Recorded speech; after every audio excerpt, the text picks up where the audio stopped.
नमस्कार दोस्तों, स्वागत है आप सभी का हमारे YouTube channel technical education Bassi में। दोस्तों, जैसा कि आपको विदित है कि हम इस श्रृंखला में यानी कि एक वीडियो इससे पहले लेकर आए थे। उसके अंदर हमने देखा था कि जो CTI के अंदर जो एग्ज़ाम लगी थी उसका हमने वीडियो बनाया था। उसके अंदर हमने 20 क्वेश्चनों का जिक्र कर लिया था। तो आज उसके बाद में टोटल 55 क्वेश्चन है मेरे पास 75 में से। तो 21 से 55 टोटल इसी वीडियो में, एक ही वीडियो में हम देखने वाले हैं। तो बने रहिए वीडियो में अंत तक। वीडियो को लाइक शेयर ज़रूर कीजिए और चैनल पर नए हैं तो चैनल को सब्सक्राइब करके बेल आइकन प्रेस कर लीजिए, ताकि जो भी यहाँ से इस प्रकार की वीडियो यहाँ पर अपलोड किया जाए उसका नोटिफिकेशन आपके फ़ोन तक पहुँच पाए। तो चलिए स्टार्ट करते हैं आज के वीडियो। तो जो पहला क्वेश्चन है 21 नंबर, एक 6 पोल स्टेटर मोटर की विद्युत डिग्री क्या होती है? आपसे पूछा, इसमें पूछा गया था यानी कि जो एक 6 पोल मोटर होती है उसकी विद्युत डिग्री क्या होती है। तो हमारे पास ऑप्शन थे यानी कि एक 720 डिग्री, बी ऑप्शन था 1080 डिग्री, सी ऑप्शन था 1440 डिग्री और डी ऑप्शन था 360 डिग्री। तो इसके अंदर जो 6 पोल मोटर पोल स्टेटर थी उसकी विद्युत डिग्री आपके पास 720 डिग्री हो जाएगी। यानी कि 3 फेज मोटर होती है उसकी तो टोटल विद्युत डिग्री टोटल 360 होती है, लेकिन 6 पोल मोटर की टोटल विद्युत डिग्री कितनी हो जाती है? 720 डिग्री। उसके बाद में क्वेश्चन नंबर 22 देखते हैं। क्वेश्चन नंबर 22 है हमारा, क्वेश्चन नंबर 22 है कि बेटन वायरिंग में सीधे तौर पर 19 mm चौड़ाई वाले जोड़ के लिए कितनी लंबाई की बेटन उपयोग में लेंगे। आपके पास एक बेटन है और उसमें 19 mm की चौड़ाई वाला एक जोड़ है 19 mm चौड़ाई वाला। तो उसके लिए आप जो बेटन लेंगे जोड़ पर लगाने के लिए, उसके लिए कौन सी बेटन के आकार उपयुक्त रहेगा? 25 mm, 30 mm, 38 mm या 19 mm। तो इस प्रकार से आप इसका कौन सा आंसर देना चाहेंगे? तो क्वेश्चन नंबर 22 का ऑप्शन में आप सभी के ऊपर छोड़ रहा हूँ कि इसका आपको जवाब कमेंट बॉक्स में पिन करना है, ताकि आप कौन सा जवाब इसके अंदर ठीक करेंगे। तो उसके बाद में क्वेश्चन नंबर 23 की तरफ बढ़ते हैं। क्वेश्चन नंबर 23 है हमारा, यानी पूरी तरह से चार्ज बैटरी का अपेक्षित घनत्व क्या होगा। यानी कि जो बैटरी हमारी फुल चार्ज होती है तो फुल चार्ज में होता है 1.25 से 1.28 तक। क्या होता है? 1.25 से 1.28। और अर्ध चार्ज में होता है 1.20 से 1.22 तक या 25 तक, इस प्रकार से। और डिस्चार्ज में होता है 1.18, इस प्रकार से। तो आपको पूछा है इसमें यानी कि पूरी तरह से चार्ज बैटरी का अपेक्षित घनत्व। तो इसके अंदर पूरी तरह से चार्ज अपेक्षित घनत्व का हमारे पास 1.20, 1.22, 1.25 और 1.28 में से, यानी कि हमारे पास डी ऑप्शन राइट हो जाएगा। तो क्वेश्चन नंबर 23 का हमारा जो राइट आंसर है वो हो जाएगा 1.28। उसके बाद में नेक्स्ट क्वेश्चन 24 की तरफ बढ़ते हैं। तो क्वेश्चन नंबर 24 है हमारा कि फेज अनुक्रम मीटर का उपयोग क्या है। जो हमारा फेज अनुक्रम मीटर होता है उसका उपयोग क्या है, यानी फेज अनुक्रम मीटर किस लिए प्रयोग किया जाता है? फेज की उपस्थिति दर्शाने के लिए, फेज की पहचान करने के लिए, फेज के क्रम को दर्शाने के लिए, फेज की संख्या को दर्शाने के लिए। तो इसके अंदर आपका जो राइट आंसर हो जाएगा, जो फेज अनुक्रम मीटर होता है उसका उपयोग यानी कि फेज क्रम को जांचने के लिए किया जाता है, जो कि हमारे पास सी ऑप्शन में है। इस प्रकार से फेज की उपस्थिति को जो दर्शाता है वो होता है फेज टेस्टर, और फेज की पहचान करता है वो, यानी कि जो हमारा फेज अनुक्रम मीटर है इसके द्वारा फेज की पहचान नहीं करेंगे। तो और फेजों की संख्या को नहीं दर्शाएगा, ये केवल और केवल जो फेज का अनुक्रम होता है उसको दर्शाने का कार्य करेगा। तो क्वेश्चन नंबर 24 का आंसर हमारा सी हो जाएगा। उसके बाद हम बढ़ते हैं क्वेश्चन नंबर 25 की तरफ। तो क्वेश्चन नंबर 25 है हमारा, एमएमएफ की इकाई क्या है, यानी मैग्नेटोमोटिव फोर्स की इकाई क्या है। तो जो मैग्नेटोमोटिव फोर्स होता है, क्या उसकी इकाई एम्पीयर टर्न है, वेबर है, रिलक्टेंस है या ससेप्टेंस है। तो जो एम्पीयर टर्न होता है ये एमएमएफ की इकाई होती है। तो इसका हमारे पास राइट आंसर हो जाएगा ए वाला, एम्पीयर टर्न। उसके बाद में क्वेश्चन नंबर 26 की तरफ बढ़ते हैं। तो क्वेश्चन नंबर 26 है हमारा, किस प्रकार के वक्र काटने के लिए हाथ की आरी का प्रयोग किया जाता है। यानी कि हमें किस प्रकार के वक्र काटने के लिए हाथ की जो आरी होती है, टेंडेंसा होती है, उसका उपयोग किया जाता है। तो इसमें यानी कि वक्र, आपको लकड़ी के अंदर वक्र यानी कि गोल छिद्र काटने हैं। तो उसके लिए गोल छिद्रों को यानी कि काट कर आयताकार या वर्गाकार करना है। तो उसके लिए कौन सी आरी का प्रयोग करेंगे? हेक्सा, टेनन-सा, कीहोल-सा या वुड-सा। तो इसके अंदर से कौन सा आंसर सही होगा, आप यानी कि जवाब दें। तो हेक्सा, टेनन-सा, कीहोल-सा। हेक्सा के द्वारा यानी कि होल नहीं किया जा सकता है, टेनन-सा के द्वारा नहीं किया सकता है, जबकि जो की होल-सा होती है उसके द्वारा यानी कि राउंड शेप में जो होती है उसको आयताकार या वर्गाकार शेप देने के लिए इस्तेमाल किया जाता है। तो क्वेश्चन नंबर 26 का आपका राइट आंसर हो जाएगा सी। उसके बाद में क्वेश्चन नंबर 27 की तरफ बढ़ते हैं। तो क्वेश्चन नंबर 27 है हमारा, जो विद्युत प्रवाह का यानी कि कौन सा प्रभाव इलेक्ट्रोप्लेटिंग के लिए काम में लिया जाता है? क्या रासायनिक प्रभाव को इलेक्ट्रोप्लेटिंग के लिए काम में लेते हैं, मैग्नेटिक को लेते हैं, या ऊष्मीय को लेते हैं, या विकिरण को? तो आपको इस प्रकार के क्वेश्चन का ध्यान होना चाहिए कि जो इलेक्ट्रोप्लेटिंग होती है तो इलेक्ट्रोप्लेटिंग का प्रभाव किस पर होता है, यानी कि रासायनिक प्रभाव को इसमें काम में लिया जाता है। इलेक्ट्रोप्लेटिंग के अंदर यानी कि रासायनिक प्रभाव को काम में लिया जाता है। तो इसके अंदर यानी कि वो ऑप्शन हमारा 27 नंबर के अंदर सही हो जाएगा। उसके बाद में क्वेश्चन नंबर 28। तो क्वेश्चन नंबर 28 का हमारा जो क्वेश्चन नंबर 28 क्या कहता है उसको देखिए। यानी कि घर में फूड मिक्सर चलाने पर रेडियो और टीवी पर ज़्यादा प्रभाव पड़ता है, तो इसका क्या संभावित कारण हो सकता है? जैसे हम घर में मिक्सी चलाते हैं या फिर जैसे मिक्सी जैसा कोई भी हेवी लोड चलाते हैं, तो उसका साधारणतः असर जो प्रभाव होता है वो हमारा जो रेडियो और टीवी है उसके ऊपर अधिक पड़ता है, जबकि जो हमारे पंखे या फिर लैंप ये है इनके ऊपर नहीं पड़ता है। तो इसके बारे में पूछा है कि इसका संभावित कारण क्या हो सकता है। तो ए ऑप्शन है हमारा शुरुआत में उच्च धारा के कारण, बी ऑप्शन है हमारा समांतर में कैपेसिटर लगा है, सी ऑप्शन है स्टार्टिंग में शॉर्ट सर्किट जैसा होता है, डी ऑप्शन है उपरोक्त सभी। तो देखो उपरोक्त सभी तो हम आंसर देंगे नहीं, क्योंकि समांतर में कैपेसिटर इसमें किस में लगा हुआ है, ये तो यानी कि फूड मिक्सर में कैपेसिटर लगा हुआ रहता नहीं है। तो इसीलिए बी ऑप्शन हमारा होगा नहीं, और बी के साथ साथ में डी ऑप्शन भी हमारा कट जाएगा। फिर बाकी बचे हमारे यानी कि ए और बी, सी ऑप्शन। तो इसके अंदर से यानी कि शुरुआत में उच्च धारा तो मिक्सी लेगी, जैसे स्टार्ट होगी तो जैसे स्टार्ट होने वाली होती है उस समय यानी कि मिक्सी उच्च धारा लेती है। और उच्च धारा कब होगी? जब यानी कि स्टार्टिंग में शॉर्ट सर्किट जैसी कंडीशन होगी, तो उस समय यानी कि उच्च धारा किसके कारण जाएगी? शॉर्ट सर्किट वाले सर्किट के कारण। तो इसके अंदर से सी ऑप्शन को हम फर्स्ट वरीयता देंगे, जबकि जो ए ऑप्शन है ये सेकंड पर आ जाएगा। तो इसमें हमारा जो राइट आंसर हो जाएगा वो सी हो जाएगा, यानी कि स्टार्टिंग में शॉर्ट सर्किट जैसा होता है, इसीलिए जो टीवी और रेडियो है इस प्रकार के उपकरणों पर यानी कि अधिक असर पड़ता है। उसके बाद में देखिए 29 नंबर क्वेश्चन, जो सीरियल सेट होता है उसमें फ्लैशर का उपयोग किया जाने का क्या काम आता है? जो फ्लैशर होता है उसका उपयोग क्यों किया जाता है, क्या काम करता है फ्लैशर? तो इसके ऑप्शन है, ए ऑप्शन है यानी कि प्रकाश देता है और परिपथ को बंद करता है। क्या फ्लैशर प्रकाश देता है और परिपथ को बंद करता है? ए ऑप्शन है। बी ऑप्शन है प्रकाश नहीं देता है और परिपथ को बंद करता है।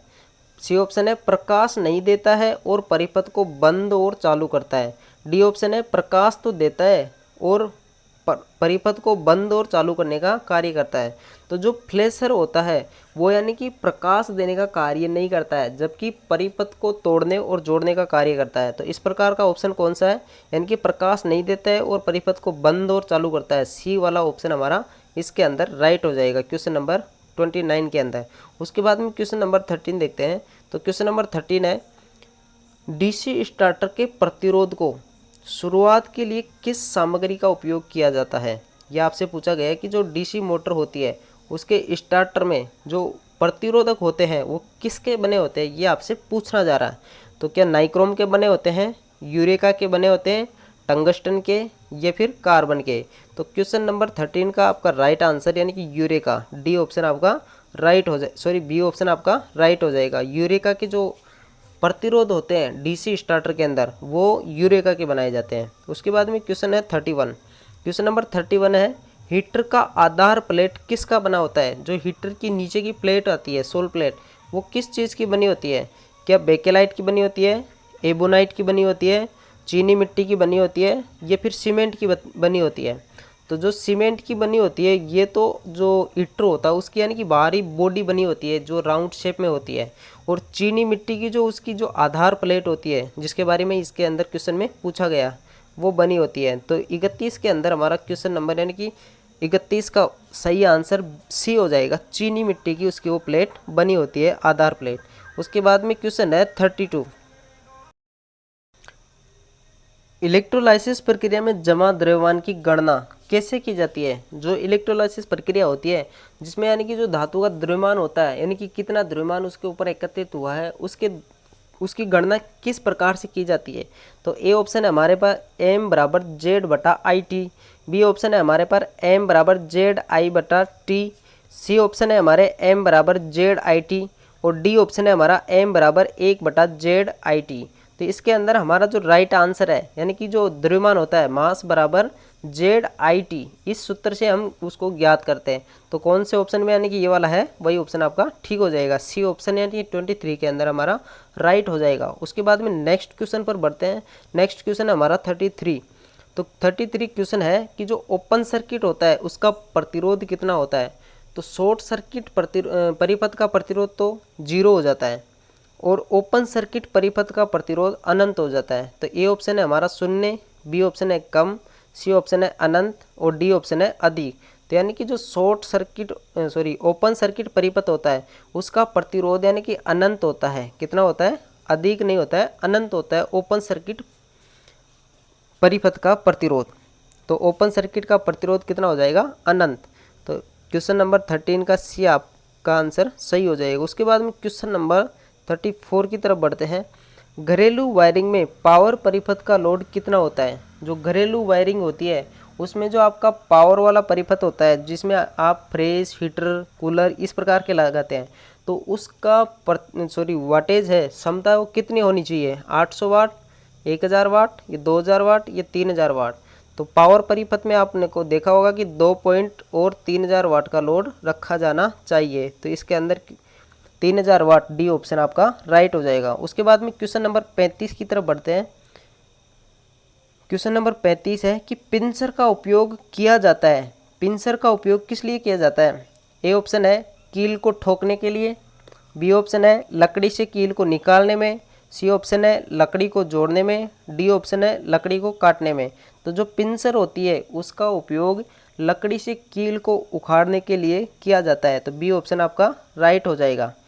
तो इसके अंदर आपका बी ऑप्शन ठीक हो जाएगा। पिंचर का उपयोग भी कील उखाड़ने के लिए किया जाता है, निकालने के लिए किया जाता है, और जो कला हैमर होता है उसका उपयोग भी किसके लिए किया जाता है, लकड़ी से कील निकालने के लिए। उसके बाद में क्वेश्चन नंबर 36 यानी तार हुक के छोरों को गोल करने के लिए किसका उपयोग किया जाता है। जो तार के जो अंतिम सिरे होते हैं उनको यानी कि राउंड शेप में यानी कि गोल बनाने के लिए कौन से प्लायर का उपयोग किया जाता है, ये आपसे पूछा है।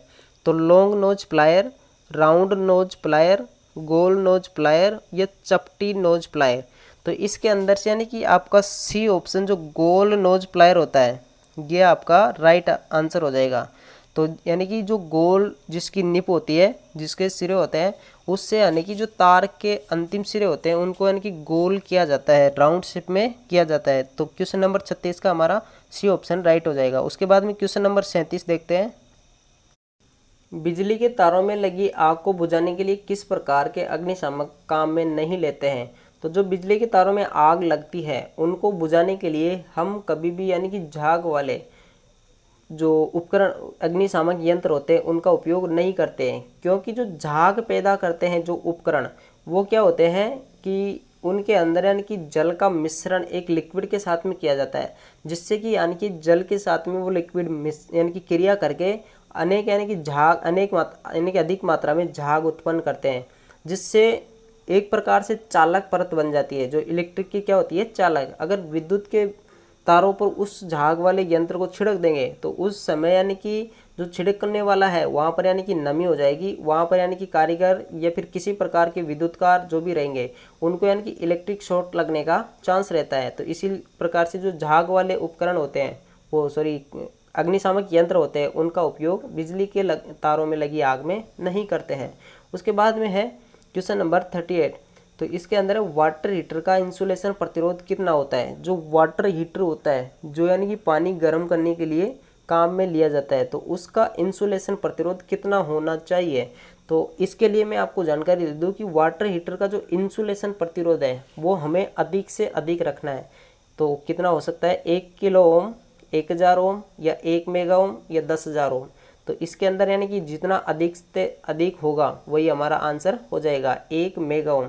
तो क्वेश्चन नंबर 38 का हमारा राइट आंसर सी हो जाएगा, 38 मेगा ओम। फिर उसके बाद में क्वेश्चन नंबर यानी कि 39, क्वेश्चन नंबर 39 है कि जो छत के पंखे में यानी कौन सी मोटर लगी रहती है, इसके बारे में आपसे पूछा गया है। तो ए प्रकार की मोटर है capacitor run, capacitor start motor, permanent capacitor motor, या capacitor start capacitor run motor. तो जो छत का पंखा होता है उसके अंदर यानी कि परमानेंट कैपेसिटर मोटर लगी रहती है। तो क्वेश्चन नंबर यानी कि 39 का आपका सही आंसर सी हो जाएगा। तो इसके बाद में अब नेक्स्ट क्वेश्चन की तरफ बढ़ते हैं। नेक्स्ट क्वेश्चन है हमारा, रिपल वोल्टेज को मापने के लिए किसका उपयोग किया जाता है। तो जो रिपल वोल्टेज होता है उसको मापने के लिए क्या ओसिलोस्कोप, CRO, दोलित्र, या फिर फ्रीक्वेंसी मीटर, इन चारों में से आप कौन से उपकरण को यानी कि प्रयोग में लेंगे जो रिपल वोल्टेज को माप देगा। यानी कि रिपल वोल्टेज क्या होता है, जिस प्रकार से हॉस्पिटल के अंदर इस प्रकार से लाइनें चलती है तो उस शेप में यानी कि वोल्टेज चलता है, और इसे मापने के लिए हम CRO का उपयोग करते हैं, कैथोड रे ओसिलोस्कोप। तो इसके अंदर हमारा जो बी ऑप्शन है वो सही हो जाएगा क्वेश्चन नंबर 40 के अंदर। उसके बाद में नेक्स्ट क्वेश्चन हमारा 41, इसके ऊपर चलते हैं। तो क्वेश्चन नंबर 41 है हमारा, दो संधारित्र प्रत्येक 4 माइक्रोफेरड के हैं जिनको सीरीज क्रम में जोड़ा गया है। कौन से क्रम में, सीरीज क्रम में जोड़ा गया है। तो कुल मान क्या होगा, यानी कि प्रत्येक संधारित्र का मान है 4 माइक्रोफेरड और प्रत्येक को सीरीज क्रम में जोड़ा गया है। तो कुल धारिता आपसे पूछी गई, यानी कि कुल मान एक्रोस मान क्या होगा ये पूछा गया आपसे। तो सीरीज क्रम में यानी कि प्रतिरोध जुड़ता नहीं, कैपेसिटेंस जुड़ता नहीं है, यानी कि जैसे समांतर में प्रतिरोध जुड़ता है उस प्रकार से आपको यहाँ पर हल करना है। जैसे 1/RT इस प्रकार से आप हल करते हैं तो उस प्रकार से आपको हल करना है। तो इसके अंदर यानी कि समान मान के 2 है, तो क्या है कि जितने मान के उसके अंदर जितने संधारित्र की संख्या है उसका भाग लगा देंगे। तो 4 में 2 का भाग लगाएंगे, 2 माइक्रोफेरड, हमारा डी ऑप्शन राइट हो जाएगा। तो क्वेश्चन नंबर इसके अंदर 41 के अंदर हमारा डी ऑप्शन यानी कि 2 माइक्रोफेरड सही हो जाएगा। उसके बाद में क्वेश्चन नंबर 42 की तरफ बढ़ते हैं।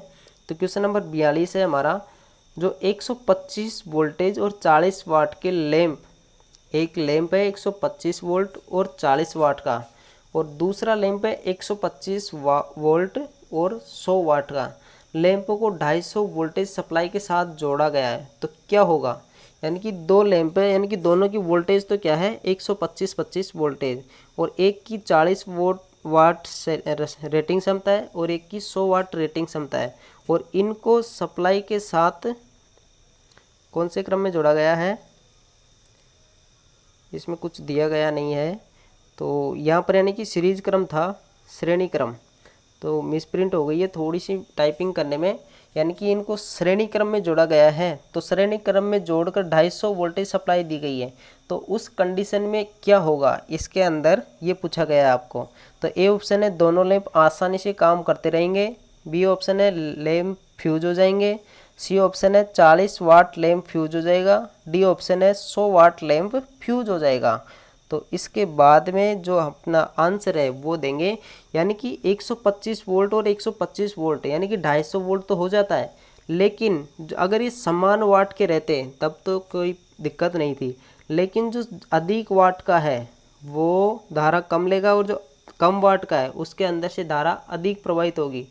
तो इसके अंदर से धारा अधिक प्रवाहित होगी तो वोल्टेज भी इसके अंदर से अधिक प्रवाहित होगा, जिसके कारण जो हमारा 125 वोल्टेज वाला लैंप है वो यानी कि फ्यूज हो जाएगा। तो दोनों लैंप आसानी से काम नहीं करेंगे, दोनों लैंप फ्यूज नहीं होंगे। 40 वाट वाला लैंप जो सी ऑप्शन है आपका ये राइट हो जाएगा, 40 वाट लैंप फ्यूज हो जाएगा। तो इसके अंदर हमारा सी ऑप्शन सही हो जाएगा। उसके बाद में क्वेश्चन नंबर 43 की तरफ बढ़िए। यानी जंक्शन बॉक्स में कौन से जोड़ लगाए जाते हैं। जो आपका जंक्शन बॉक्स होता है, डिस्ट्रीब्यूशन बॉक्स होता है, उसके ऊपर यानी कि कौन से जोड़ लगाए जाते हैं। जहाँ पर यानी कि जोड़ होते हैं, टी जोड़, ब्रिटानिया जोड़, मेरिज जोड़ या फिर फ्लैट जोड़। तो इस क्वेश्चन का जवाब आप कमेंट बॉक्स में लिखेंगे कि इस क्वेश्चन का जवाब क्या होगा। उसके बाद में नेक्स्ट क्वेश्चन है हमारा हाँ देखिए, यानी कि फुल लोड पर ट्रांसफार्मर की तांबा हानि 1000 वाट है। यानी फुल लोड पर तांबा हानि कितनी है? 1000 वाट। तो नो लोड पर लोहा हानि कितनी होगी? तो आपको ज्ञात होना चाहिए कि जो ट्रांसफार्मर की तांबर हानि और लोहा हानि होती है वो फुल लोड पर यानी कि बराबर होती है। तो फुल लोड पर तांबर हानि 1000 वाट है तो लोहा हानि भी कितनी होगी? 1000 वाट। और जो लोहा हानियाँ होती है वो अस्थिर हानियाँ भी होती है। तो नो लोड पर भी ये 1000 वाट ही रहेगी और फुल लोड पर भी 1000 वाट ही रहेगी। तो क्या 0 वाट होगी? नहीं। 500 वाट होगी? नहीं। 1000 वाट होगी। बिल्कुल ये हमारा राइट आंसर हो जाएगा। 2000 वाला भी गलत हो जाएगा। तो इसके अंदर हमारा 1000 यानी सी ऑप्शन राइट हो जाएगा। उसके बाद में क्वेश्चन नंबर 45 की तरफ बढ़िए। क्वेश्चन नंबर 45 है हमारा, आपको दिखाई नहीं दे तो मैं थोड़ा सा जूम कर देता हूँ। अगर आपको वीडियो सही से दिखाई नहीं दे रहा तो आप थोड़ी सी वीडियो की क्वालिटी बढ़ा सकते हैं। तो क्वेश्चन नंबर 45 है, जर्मेनियम का ब्रेक डाउन वोल्टेज कितना होता है? आपसे पूछा गया है जर्मेनियम का जो ब्रेक डाउन वोल्टेज होता है वो कितना होता है? 0.2 वोल्टेज, 0.3 वोल्टेज, 0.7 वोल्टेज या फिर सभी? तो इसके अंदर से सभी नहीं आएगा। जो 0.7 वोल्टेज होता है वो सिलिकॉन का होता है और जो जर्मेनियम का ब्रेकडाउन वोल्टेज होता है 0.3। तो इसके अंदर हमारा सी ऑप्शन यानी बी ऑप्शन राइट हो जाएगा। 0.3 वोल्टेज जर्मेनियम का ब्रेकडाउन वोल्टेज होता है। फिर है क्वेश्चन नंबर 46। उसके बाद यानी कि क्या है, कौन सा संधारित्र ध्रुवीकृत होता है? यानी कि ऐसा कौन सा संधारित्र जो ध्रुवीकृत होता है? पेपर संधारित्र, इलेक्ट्रोलाइटिक संधारित्र, माइका संधारित्र या सभी? क्वेश्चन में ये पूछा गया कि ऐसा कौन सा संधारित्र है जिसमें ध्रुव होते हैं, पॉजिटिव नेगेटिव जैसे बैटरी में टर्मिनल होते हैं उस प्रकार के जो कैपेसिटर है, ऐसा कौन सा है? पेपर कैपेसिटर है? नहीं।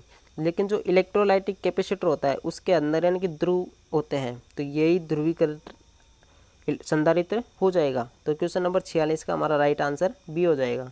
फिर उसके बाद में क्वेश्चन नंबर नेक्स्ट है, एक अल्टरनेटर में 6 पोल हैं तथा 50 हर्ट्ज की फ्रीक्वेंसी का मान है, तो इसकी आरपीएम कितनी है? इसकी आरपीएम क्या होंगी ये आपसे पूछा गया है। अल्टरनेटर के पोल कितने हैं? 6 पोल। फ्रीक्वेंसी कितनी है? 50 हर्ट्ज। तो आपसे आरपीएम पूछा है। तो आरपीएम ज्ञात करने के लिए, सिंक्रोनस स्पीड ज्ञात करने के लिए F इंटू 120/P से आप ज्ञात कर सकते हैं। तो F का मान कितना है? 50 हर्ट्ज। 120 यहाँ पर नियत मान है और पोलों की संख्या कितनी है? 6 पोल।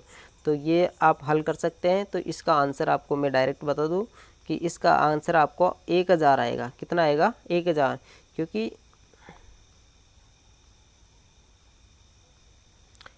50 इंटू 120 आप करोगे और बटा 6 करोगे तो 6 से 120 दो बार कट जाएगा, मतलब 20 बार, और 20 को 50 से गुणा करेंगे तो आपका 1000 आरपीएम आने वाला है।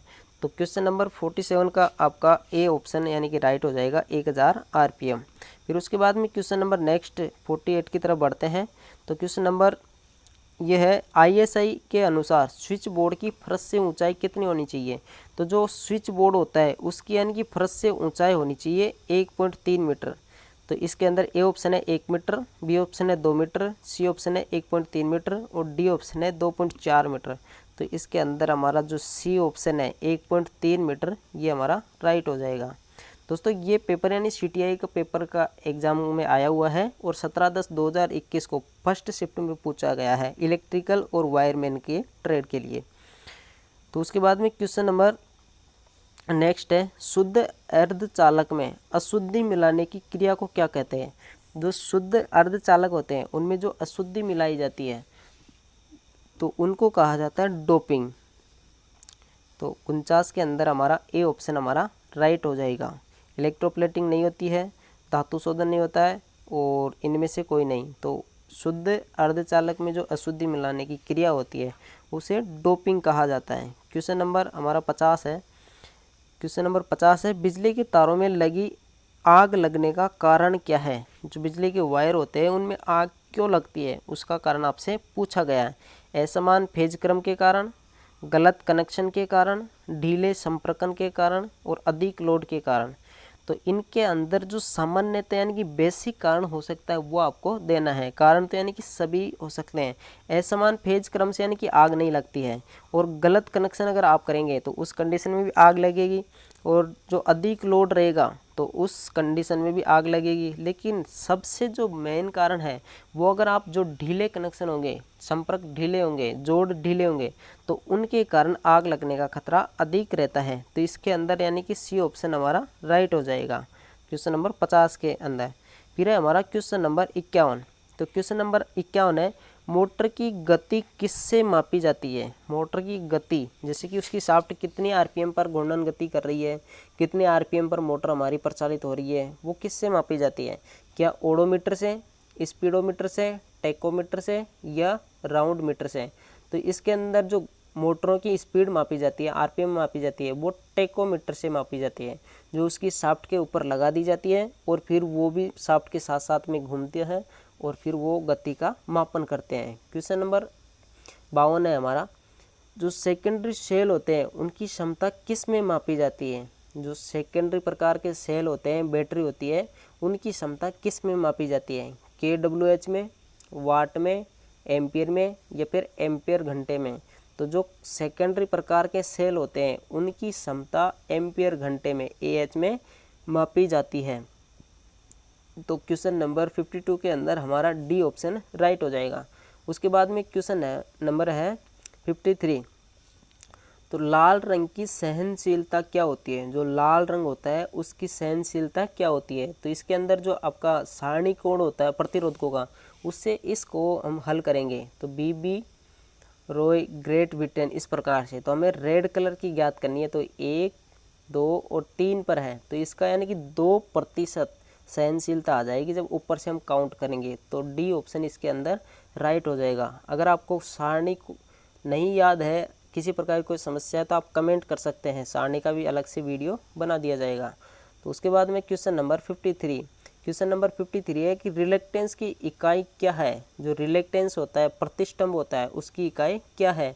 Ampere turn. जो एम्पियर टर्न होता है ये तो MMF की इकाई है। वेबर प्रति एम्पियर टर्न या एम्पियर टर्न प्रति वेबर या वेबर प्रति वर्ग मीटर।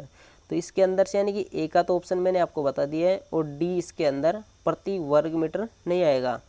तो इसके अंदर आपको बी और सी में से यानी कि चॉइस करना है कि कौन सा है। तो इसके अंदर 53 के अंदर आपका सी ऑप्शन यानी कि राइट हो जाएगा, एम्पियर टर्न प्रति वेबर। जो रिलेक्टेंस की इकाई होती है वो होती है एम्पियर टर्न प्रति वेबर। उसके बाद में क्वेश्चन नंबर 54 क्वेश्चन नंबर है कि शुष्क सेल में कौन सा इलेक्ट्रोलाइट भरा जाता है? शुष्क सेल में इलेक्ट्रोलाइट कौन सा भरा जाता है, ये आपसे पूछा गया है। Ammonium chloride, mercury oxide, sulphuric अम्ल इलेक्ट्रोलाइट या फिर सभी? तो जो शुष्क सेल होता है उसके अंदर यानी कि अमोनियम क्लोराइड ये इलेक्ट्रोलाइट भरा जाता है। तो इसका ए ऑप्शन आपका राइट हो जाएगा। उसके बाद में क्वेश्चन नंबर है आज का लास्ट क्वेश्चन, क्योंकि वहाँ पर 25 क्वेश्चन ही यानी कि मेरे पास कलेक्ट हो पाए, तो वो 55 क्वेश्चन ही मेरे पास कलेक्ट हो पाए, तो इसीलिए मैंने 20 क्वेश्चन तो आपको पहले वीडियो बना कर दे दिया है, और आज के ये क्वेश्चन 55 तक, 21 से 55 तक। तो क्वेश्चन नंबर 55 है, दो कैपेसिटर D1 व D2 समांतर में जोड़े गए हैं। कौन से क्रम में? समांतर में। इस प्रकार से कैपेसिटर जोड़े गए, तो इनका जो कुल धारिता है वो कितनी हो जाएगी? तो कैपेसिटेंस जब भी जुड़ता है वो समांतर में यानी कि जुड़ जाता है, तो इसके अंदर यानी कि समांतर में जुड़ जाएगा। D1 और D2 को जोड़ देंगे, तो कौन से ऑप्शन में? ए ऑप्शन में। तो इस प्रकार से यानी कि ये थे आपके CTI में पूछे गए क्वेश्चन, और इसके बाद में 25 क्वेश्चन मैथ और रीजनिंग से पूछे गए थे, जिनके अंदर यानी रीजनिंग में एक क्वेश्चन गलत पाया गया है, यानी कि उसके आंसर जब बाहर आके सोल्व किया गया तो उसका आंसर गलत मिल रहा है। तो उसके 25 क्वेश्चन है, तो वो भी मैं आपको अगले वीडियो में यानी कि मैथ का क्वेश्चन है उसका वीडियो बना दूंगा। तो उसके लिए आप चैनल को सब्सक्राइब करके रखें, बेल आइकन को प्रेस करके रखें। मिलते हैं नेक्स्ट वीडियो में, तब तक के लिए गुड बाय, धन्यवाद।